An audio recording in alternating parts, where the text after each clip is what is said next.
Mesdames, Messieurs les journalistes, bonjour. Bonjour à ceux qui nous suivent sur Guira FM 93.3, les ondes de la paix. Bienvenue à cette conférence de presse hebdomadaire de la MINUSCA. Ce matin, avec moi, le major Soumara Garanke, le porte-parole de la force, ainsi que le porte-parole de la police, capitaine Franck Niapié. Nous commençons comme d'habitude par quelques images qui ont marqué la semaine écoulée ou qui vont marquer les activités de la MINUSCA.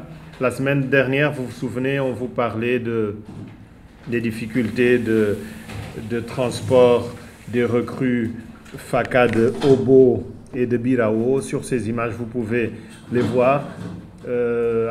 Sur l'image de gauche, alors qu'ils embarquaient à Birao, et à droite à leur arrivée à Bangui Mpoko. Nous parlerons également de recrutement. Le capitaine Niapié de la police parlera du nouveau recrutement au sein des forces de sécurité intérieure centrafricaines.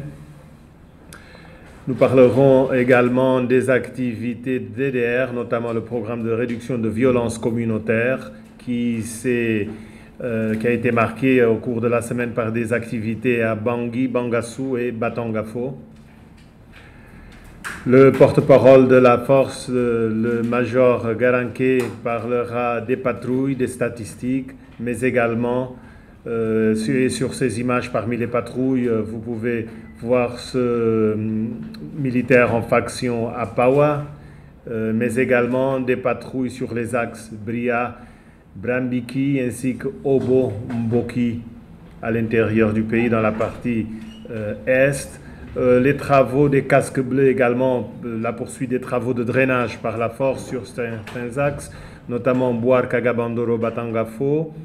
C'est la photo à gauche en haut et en bas. Vous pouvez voir l'état de la route après les pluies et puis le résultat du travail mené par les casques bleus, et sur la photo de droite à Bambari. Nous parlerons également des statistiques des droits de l'homme pour la période 19-25 juin, avec 19 incidents, 25 victimes, et les groupes armés, les principaux auteurs présumés, ainsi que les préfectures les plus affectées au cours de la semaine, Bamingui Bangoran et la Nana Gribizi.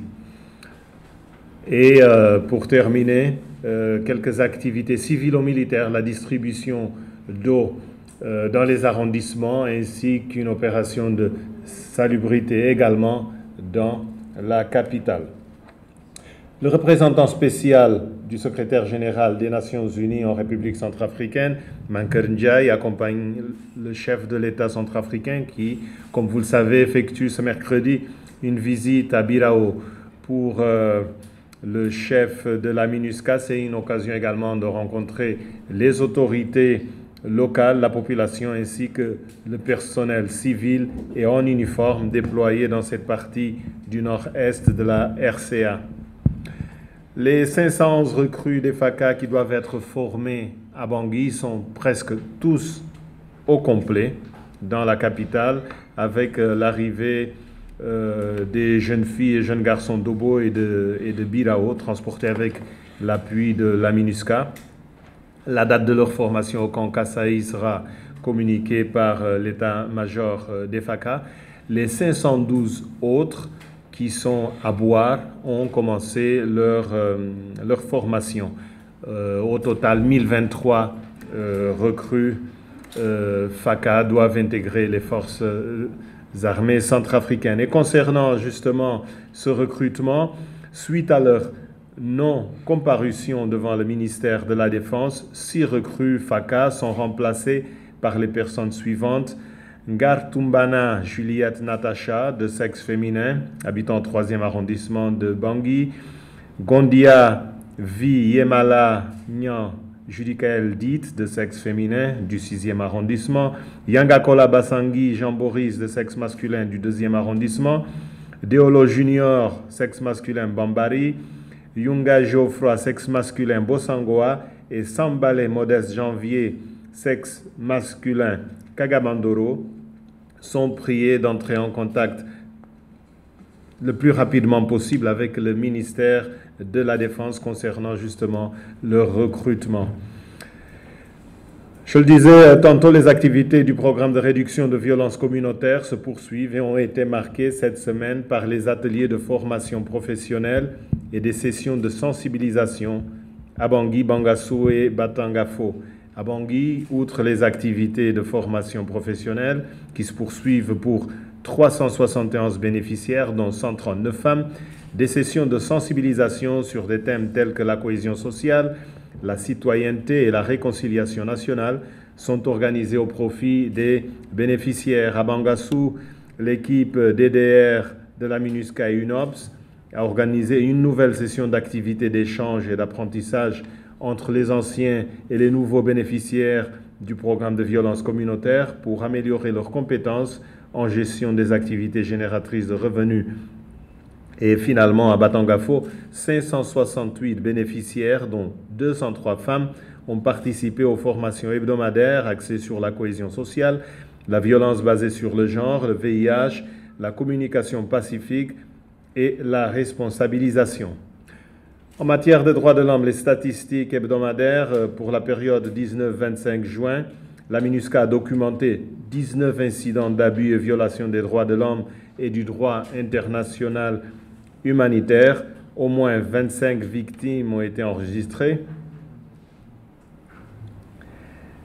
Et les préfectures les plus touchées sont la Bamangui, Bangoran et la Nanagribisi. Les violations enregistrées sont des incidents et traitements inhumains, des incidents de viol, des privations arbitraires de liberté et un cas d'enlèvement avec au moins 4 victimes. Les auteurs présumés, vous pouvez le voir sur le tableau, sont des groupes armés, notamment des ex-Seleka, qui sont responsables de 5 incidents, le FPRC-MPC, leur coalition, le FPRC, le 3R, le MPC, l'UPC et un groupe armé non identifié. Un agent de l'État est responsable présumé également dans les données collectées par la MINUSCA. Et puis concernant la protection de l'enfant, la MINUSCA et l'UNICEF discutent actuellement avec les groupes armés, y compris les FPRC, dans le cadre de la lutte contre les graves violations des droits des enfants, notamment le recrutement et l'utilisation des enfants, le viol et la violence sexuelle, les mutilations et les tueries, ainsi que les attaques contre les écoles et les hôpitaux et le déni d'accès humanitaire. Dans le rapport annuel du secrétaire général des Nations Unies sur la situation des enfants en situation de conflit, les FPRC figurent parmi les groupes armés auteurs de ces crimes. Entre-temps, le FPRC a signé un plan d'action en début de cette semaine à travers lequel il s'engage à travailler avec les Nations Unies et à mettre en œuvre les mesures contenues dans ce texte, notamment la fin et la prévention du recrutement et l'utilisation des enfants de moins de 18 ans dans leur rang, les viols et autres formes de violences sexuelles et les attaques contre les écoles et les hôpitaux et leurs personnels respectifs, entre autres. Le FPRC s'engage aussi à libérer immédiatement et inconditionnellement tous les enfants, garçons et filles, y inclut les filles-femmes des éléments, se trouvant dans les rangs de ce groupe. Alors que ce plan d'action vient d'être signé, le FPRC a déjà commencé à travailler, notamment avec un ordre pour arrêter le recrutement et l'utilisation des enfants et leur séparation. Le groupe de travail des Nations Unies, qui est coprésidé par la MINUSCA et l'UNICEF, espère que d'autres groupes armés adopteront ces mesures pour lutter contre ces violations des droits des enfants.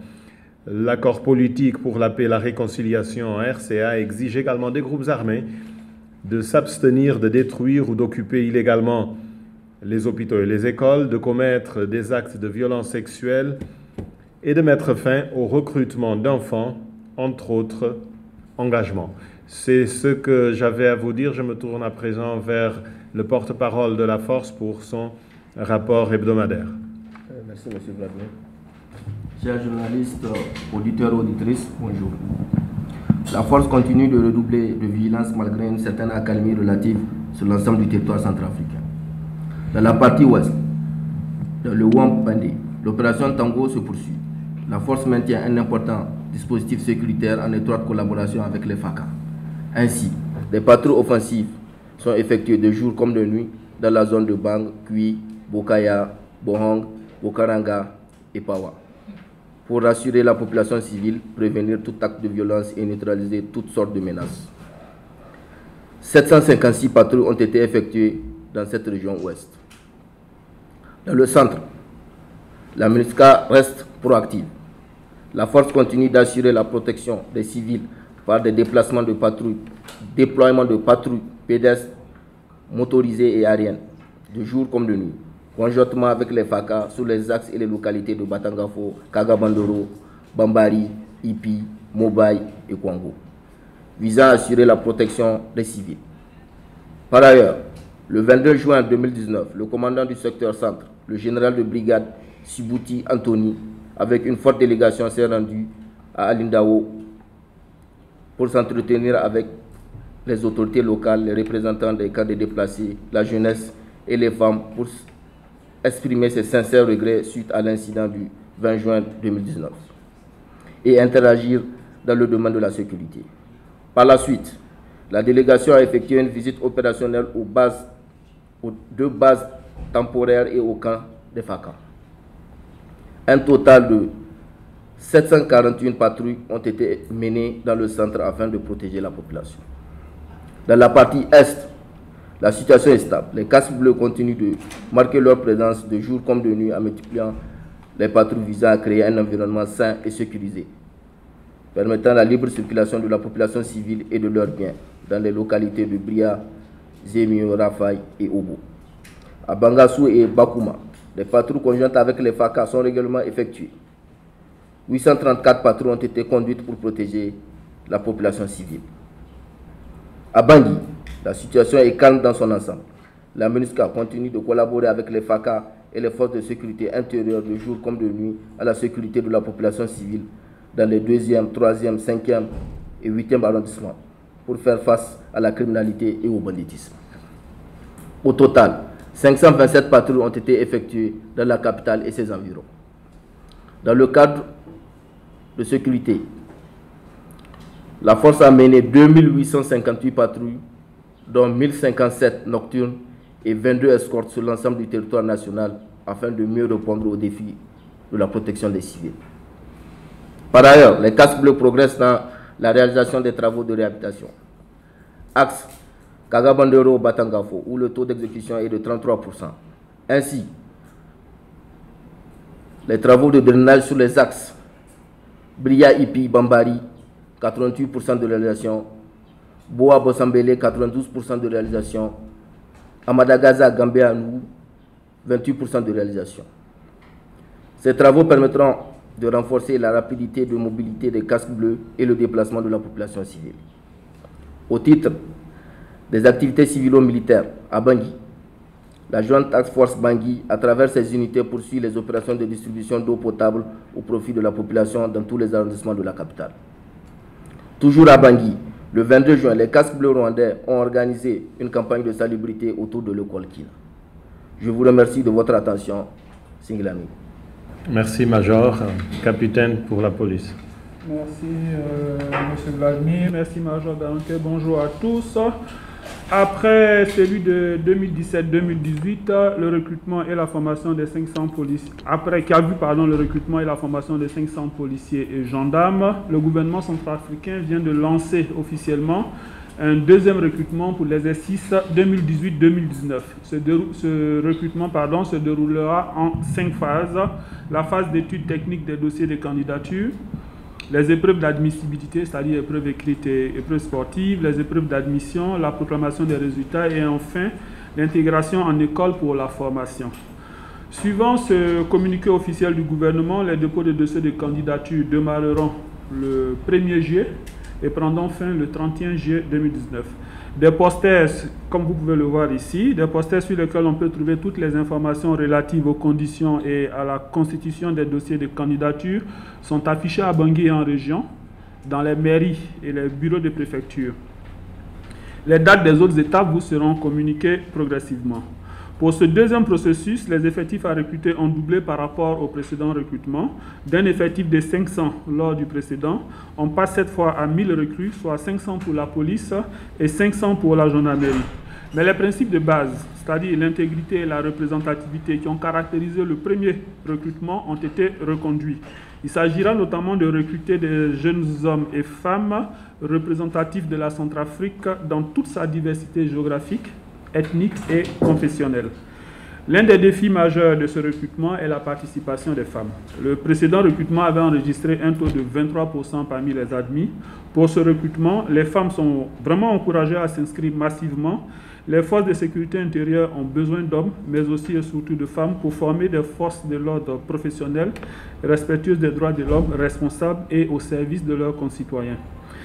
La MINUSCA se réjouit de la confiance placée en elle par le gouvernement centrafricain pour l'avoir associée à l'organisation de ce second processus, afin d'en assurer la transparence, l'intégrité et surtout pour veiller à ce que ce processus soit inclusif.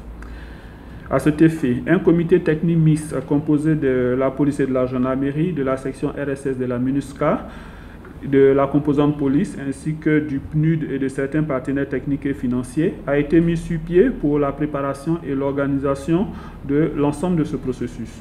Depuis un peu plus de 6 mois, ce comité a entamé des travaux préparatoires. Une vingtaine de réunions ont déjà été organisées et des points focaux ont été recrutés dans les mairies, dans les unités de police et de gendarmerie et dans toutes les préfectures du pays. Ceux-ci ont été formés par la police de la MINUSCA sur la gestion des différentes étapes de ce processus pour en garantir le bon déroulement. Les matériels pour ce recrutement ont été déjà acheminés dans la plupart des préfectures du pays. À ce jour, il ne reste plus que Mobai, Mbaïki, Nola et Sibut qui devraient recevoir leur matériel dans les tout prochains jours. En ce qui concerne la situation sécuritaire, la semaine écoulée a été calme. Major Garanké en a déjà fait un point. La police de la MINUSCA, pour sa part, a enregistré dans les zones où elle est présente 3 cas de meurtre, 5 cas de séquestration, 6 cas de vol à main armée, 1 cas de menace de mort, 1 cas de pillage et encore une fois, malheureusement, 1 cas de viol sur mineurs. Par ailleurs, dans le cadre de la protection des personnes et de leurs biens, une mission conjointe UNPOL, force de la MINUSCA et section substantive, ainsi que le préfet de la Nana Mabéré, ont conduit une opération dans la localité de Babwa qui a permis la libération de 3 personnes qui avaient été prises en otage par un groupe armé depuis le 22 avril. À Ndomete, dans la Nana Gribizi, le 24 juin, un individu auteur de tentative de meurtre a été appréhendé par la population et remis au casque bleu de la police de la MINUSCA. L'individu, identifié comme un bandit de grand chemin et un repris de justice, était déjà recherché pour plusieurs crimes. Il faut souligner que cette arrestation est le résultat direct des sensibilisations conduites par la composante police en matière de police de proximité et de coopération avec les forces de l'ordre. Sur ce point, je voudrais dire que c'est un fait qui mérite d'être salué, car c'est de la collaboration entre la population et les forces de l'ordre que des résultats satisfaisants pourront être obtenus dans le processus de sécurisation et de protection des populations et de leurs biens. Pour finir, la police de la MINUSCA a appuyé les FSI dans la sécurisation des épreuves écrites du baccalauréat session 2019, tant en ce qui concerne la sécurisation des centres d'examen, le convoyage des copies et la gestion de quelques difficultés ponctuelles rencontrées lors du déroulement des épreuves. Dans l'ensemble, ces épreuves se sont bien déroulées, excepté la préfecture du Haut-Mbomou pour des raisons purement techniques. Avant de finir, je souhaiterais souhaiter bonne chance à tous les candidats du baccalauréat et du brevet des collèges, et également bonne chance à tous les candidats au concours de recrutement de policiers et de gendarmes. Merci à tous. Merci, capitaine.